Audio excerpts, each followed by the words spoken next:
10 နော်ဆရာတွက်အောင်မြန်လေးဆိုကြည့်အောင် kurang 1 2 3 4 5 6 7 8 9 ဟဲ့sembilan sepuluh တရားတော့ဝဲကိုဆောင်စာတူ2 3 4 5 6 7 8 9 10 10နော်အဲ့တိုင်းလေးမြန်အောင်ဆိုမယ်မြန်မှတွက်လာမှတခြားစကားလုံးတွေတွက်မှာโอเคနောက်တစ်ယောက်ဒီကနေ10ထိ kurang 1 2 3 4 5 6 7 8 9 10 နော်မြန်အောင်ဆိုမယ်မြန်အောင်ဆိုတာဟုတ်လားပြန်ဆိုကြည့်အောင်ချိုစင်ဝင်း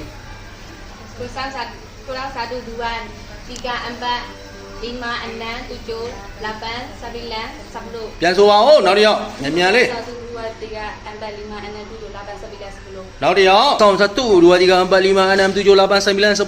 10နော်မြန်လေးဆိုမှမင်းတို့ရှာတွေတွက်လာမယ်ဒါမှဟုတ်လားဟိုကြမ်းတဲ့စကလုံးပြောပြီဆိုလဲဟုတ်လားတွက်မှာဆိုတာ1 2 3လေးနဲ့ကျင့်မယ်โอเคအဲ့မှာ17 17 13 14 15 16 19 18 19 20ဆိုကြည့်အောင် 10 plus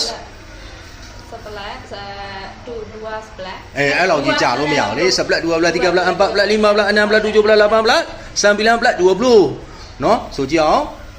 10 plus 10 plus 2 plus 3 plus 5 plus 5 plus 6 plus 7 plus 8 plus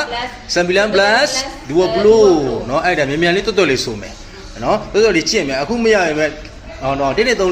လူတိုင်းရတယ်ဟုတ်လား100ထိ run ရတယ်အဲ့ဒါကိုမြန်တွတ်လေးနဲ့ပြန်ကျင့်မယ်ဟုတ်လားကိုယ်တိုင်ကျင့်မယ်နောက်တစ်ခါပြန်ကြည့်လိုက်ပြန်နားထောင်လိုက်ဖုန်းလေးနဲ့ဖမ်းပြီးတော့ကြည့်လိုက်နော်ဒါမျိုးတို့ဒီခေတ်မှာဆိုရင်ဖုန်းနေနဲ့နော်ကိုယ်ကရိုက်ပြီးတော့ကျင့်ရိုက်ပြီးတော့ကြည့်ပြန်ကြည့်ဟာတွက်သေးလားမတွက်ဘူးလားနော်မတွက်ရင်ထက်ကျင့်နော်အဲ့လိုပဲ1 2 3လေးဆိုတာကျင့်တာ